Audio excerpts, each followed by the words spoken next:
here's the one chart you'll ever need for crypto and Bitcoin in general. This is a chart that showcases the market cycles for Bitcoin quite well, dividing them into three very distinct separate categories. We have the bear markets, where we see an average of 84.5% drawdown across 1 year. Then we have the accumulation period, where we just macro accumulate, forming lower highs relative to the bear market top here, the bull market top, and then we see a bull market emerge after that macro accumulation phase, where we see parabolic growth to new all-time highs in each cycle. So we're going to be talking about this chart in a bit more detail, juxtaposing it with the 4-year cycle and the cycles in general. So subscribe to the channel for more videos like this in the future, and let's dive right in. Of course, like the video if you enjoy videos like these going forward. So this is the best way to be thinking about the cycles: bear market, macro accumulation, and bull market. And this repeats across time in every cycle. And this sort of distinction is very much reminiscent of the 4-year cycle, particularly the bear market year, candle 2, the macro accumulation and bottoming out year, candle 3, and the trend reversal, candle 4 year. And the bull market is often simply just grouped into this candle 4 and candle 1, candle 4 and candle 1, and then of course you can bet that candle 4 and candle 1 will occur, and we tend to see in a candle 1, we tend to see the bull market peak occur. And of course, these candle 1s are diminishing in their returns as we get a more mature market going forward, and there's even potential scope for candle 4s growing a little bit stronger, because in the past candle 4 was smaller than candle 1, but it might be the case that we're just having these diminishing returns occur, and these returns occur a little bit earlier.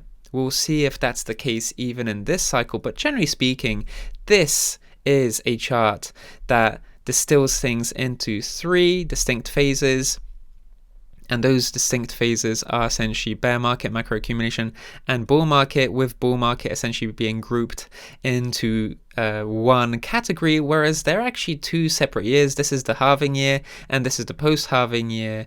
And so really important to also distinguish that the halving year is a candle 4, and we always see a candle 4 be in the halving year where we see a trend reversal.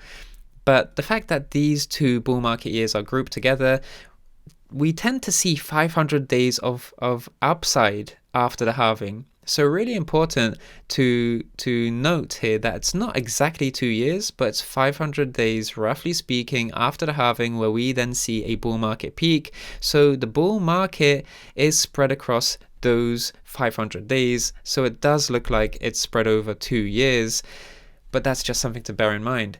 And so if you look at this, for instance, the halvings are the blue vertical lines, and if you just do this, for instance, this is 500 days, and we tend to see a fantastic mirroring, approximately a fantastic mirroring. These 2 bull market phases are almost identical, and we can do the same thing there, which would get us to a bull market peak of around September or October, mid-September, mid-October 2025. That's 500 days, roughly speaking, after the halving. So we do have the bear market, the accumulation range, the accumulation, macro accumulation period, and the bull market phase.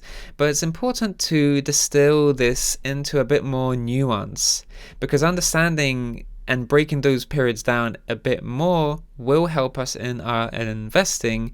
And so if you think about the bear market, of course, which occurs, this is the bear market, of course, and this is the bear market.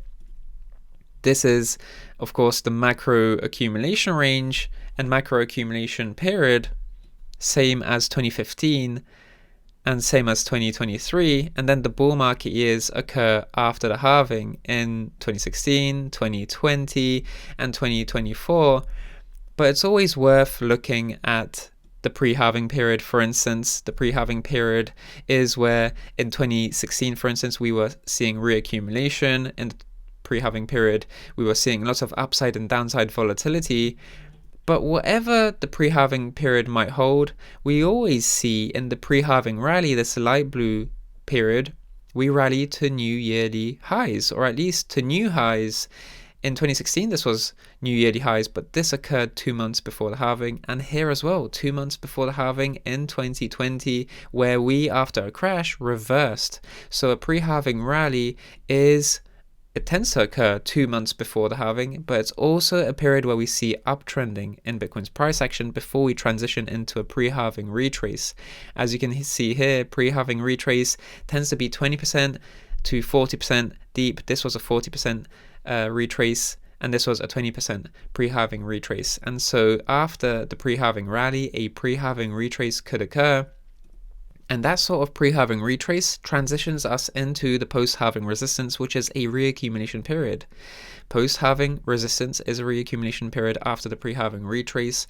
This is one of the last reaccumulation moments for Bitcoin, which will probably occur also even in this cycle, which then enables the parabolic uptrend that occurs afterwards.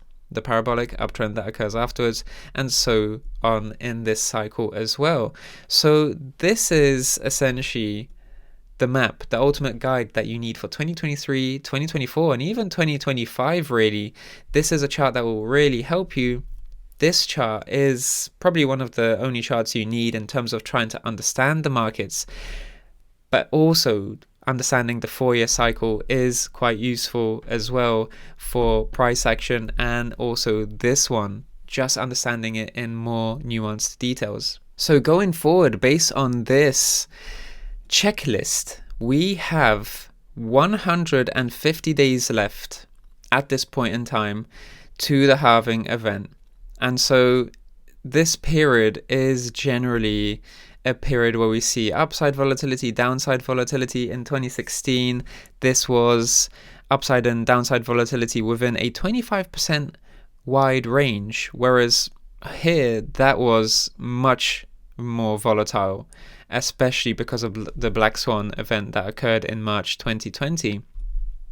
So here, I wouldn't be surprised to see some downside volatility as well. Any deeper retrace during this general pre-halving period is going to be a bargain buying opportunity.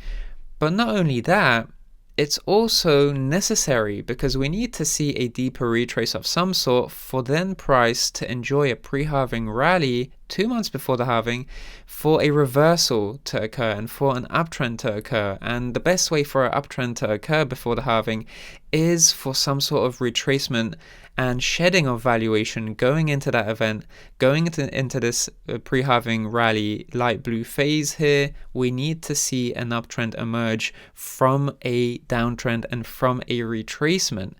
So any deeper retracement would be bargain buying opportunity. The worst case scenario would be a 44% retracement into this trend line right over here, just like we saw in March 2020. Very unlikely, high probability that it won't happen. And of course, another way of saying that is low probability of happening. And that was how I wanted to say it in the beginning. But in any case, 44% from current levels into this higher low. 20k, generally speaking, is going to be the best that we can do. And if we look at the 4-year cycle, for instance, we've always seen in a candle 4 in the halving year, downside wicking. And downside wicking, could we see downside wicking in the new candle 4 once again? The thing about this candle 4 downside wicking is it never really revisits the bottom of that bear market of that candle 3. You can see the same thing here. We always get a higher low in that downside wick in the 4-year cycle. So that could be the case once again. And that downside wick could be maybe a little bit higher than usual, going into the 20s if we're lucky.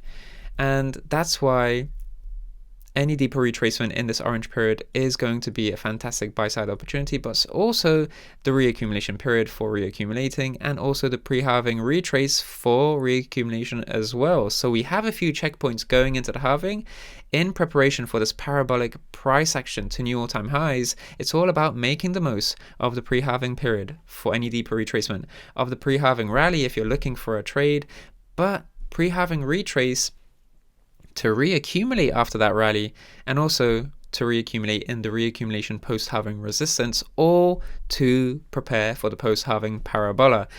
Thank you so much for watching. Subscribe to the channel, like this video if you enjoyed this one, and check out the top right hand corner video for more. Thank you so much, and I'll speak to you in that one.